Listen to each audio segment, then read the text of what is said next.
affordable and decent housing. Help them help others by visiting the Habitat for Humanity Ocala Restore at 926 Northwest 27th Avenue. To schedule a donation, give us a call at 401-0075 and we'll come pick it up. For more information, visit ocalarestore.org. Habitat for Humanity of Marion County. Building homes, building hope, building community. All right, 21 minutes after 10 o'clock. Thank you for tuning in, Robin. When I go to your place, sometimes I stop off at the CVS pharmacy.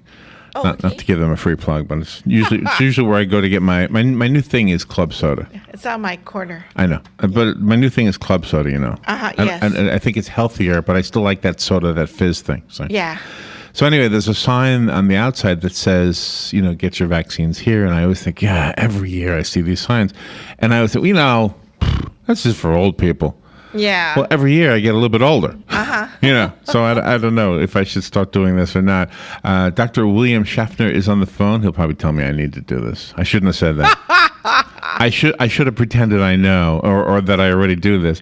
Dr. Schaffner is with the Centers for Disease Control. In fact, he's a spokesperson for them. He's a professor of preventive medicine at the Department of Health Policy and the professor of medicine at the Division of Infectious Diseases at Vanderbilt University School of Medicine. That's a mouthful. Must have a big business card. I would think so. And we're going to talk about adult vaccines and why that's important. And I'll just pretend. I don't think he could hear anything I said so far. So I'll just pretend I'm fine. I'm all set. I took all my stuff. Yeah, Dr. right. William Schaffner. Good morning, doctor. Good morning, Larry, and I know in your heart of hearts you want to be completely vaccinated and protected against infectious diseases. You don't want to give any infectious disease to Robin at work, right? See, when you put it that way, I can always relate to, I don't want to spread stuff. Yeah. I think I can get stuff better than I'll feel guilty if I give stuff, though, when it's a disease. What is this disease all the kids are getting in the middle of the country? What is that? That's a new kind of viral infection, a respiratory viral infection. It spreads very, very widely. We don't have a vaccine against that yet, but, vaccines are recommended throughout your life. It's not just for kids anymore, so we have recommendations for adults that are tailored based on your age, underlying health conditions, your job, your lifestyle, etc. Oh, really? See, and I always thought it was for children and older people. And yeah. I know the older I get, the closer I am to that other end. That's right. But I thought people in the middle somewhere, and I'll pretend I'm still there, I thought we were safe. We didn't need to worry about this. Mm-hmm. Well, see, that's a concept that we would like to change. We'd like to open your mind to the fact that vaccines are eligible or available throughout your life. And you can Google adult vaccine quiz. And it's easy. You just take that quiz and you'll find out which vaccines are right for you, and you can take that information to your doctor or to your pharmacist, wherever, and get up to date in your vaccinations. I was surprised to hear that you can get a vaccine to try to prevent shingles, and that's pretty prevalent down here. Is it? That's important, Robin, because everyone age 60 and older is eligible for the shingles vaccine. And you know what shingles is. It's that really painful affliction that's caused by the chickenpox virus that's been in hibernation in our bodies.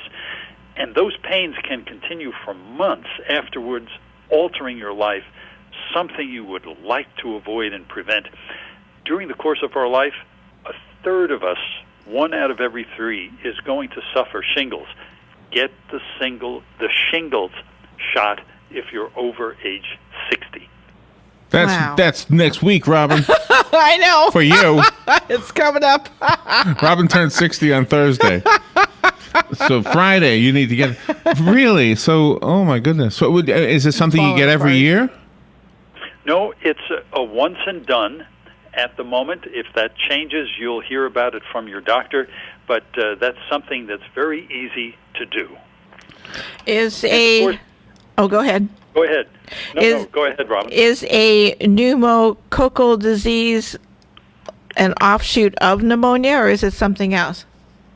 Well, that fancy word, pneumococcal, is the scientific word for the bacteria that's the most common cause of pneumonia. Oh. And pneumonia is indeed, as Larry would remind us, something that is of particular concern to people who are older. So everyone age 65 and older should get the pneumococcal shot. But if you're younger than age 65 and you have underlying, let's say, diabetes, any kind of heart or lung disease, if you're immunocompromised, or even if you're a cigarette smoker, you really should get the pneumococcal vaccine, the pneumonia vaccine. That's one of the ones that's recommended. If you go to adult vaccine quiz on Google, that would tell you, if you click that you're a smoker, it would let you know that you're eligible, I should say, pneumococcal vaccine is right for you. Oh, wow. I by the way, I Googled it, and I guess I'm on the right test. And one of the questions is,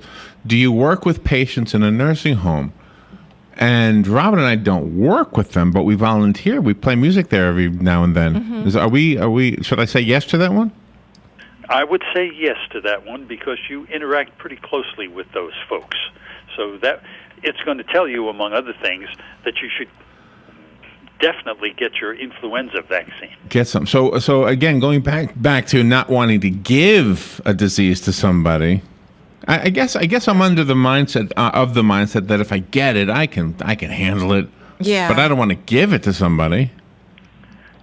You're wonderful, Larry, because vaccines protect not only the person who gets the vaccine, but they prevent that person from giving it to somebody else. And who wants to do that? Nobody. That's tacky. Nobody wants to give flu or any other illness to family members or friends.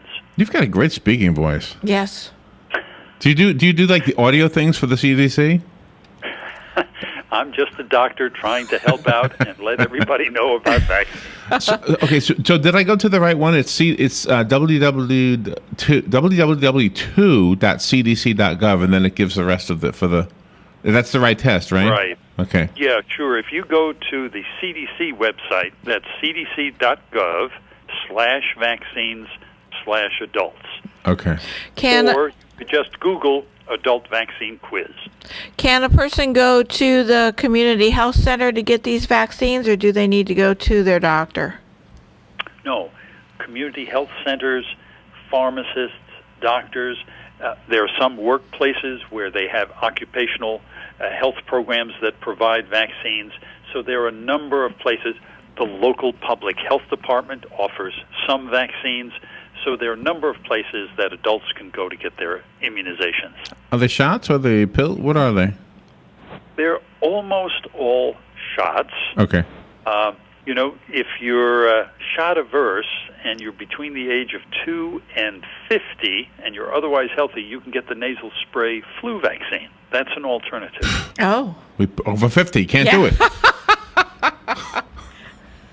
Can't do the nasal thing. Will insurance cover the shots, or do you have to have it all up front? No, for the most part. Now, adult medical insurance, as you know, varies because sometimes you have co-pays and deductibles. So check it out. Medicare pays for that flu shot and the pneumococcal vaccine first dollar coverage. There's Medicaid, for which a lot of adults are eligible. But you have to check with your provider, and they can determine that very, very quickly. Dr. William Schaffner, thank you. That was fun and too quick. Go to cdc.gov and, of course, Google for the adult vaccine quiz. Dr. Schaffner, thank you for being on the air with us today. Larry, Robin, a pleasure. Thank you. Fox News Radio, I'm Lillian Wu. A fourth American infected with Ebola has just arrived in the U.S., the World Health Organization identifying him only as a doctor who has been working in an Ebola treatment center in Sierra Leone. Fox Radio's Lisa Lacera, the patient to be treated at Emory University in Atlanta. 2 aid workers who contracted Ebola while working in Liberia were successfully treated last month at Emory. A third patient is being treated in Nebraska. The president addressing the nation tomorrow, but today, top lawmakers getting a preview of the president's plan to eliminate the ISIS threat. Before he huddles with House and Senate leaders of both parties, President Obama will sit down in the next hour or so with Secretary of State John Kerry in the Oval Office. Then he sends them on a coalition-building trip to the Middle East. Fox Radio's Rachel Sutherland and convicted terror plotter Jose Padilla going before a federal judge to face a longer prison term. Fox News. We report, you decide. Sending important work files as regular attachments is a big risk. You lose control the moment you hit send. That's why millions of professionals rely on Citrix ShareFile, the easy-to-use business solution for exchanging files quickly and securely. With ShareFile, send files of almost any size without bounce backs. Files are encrypted and remain under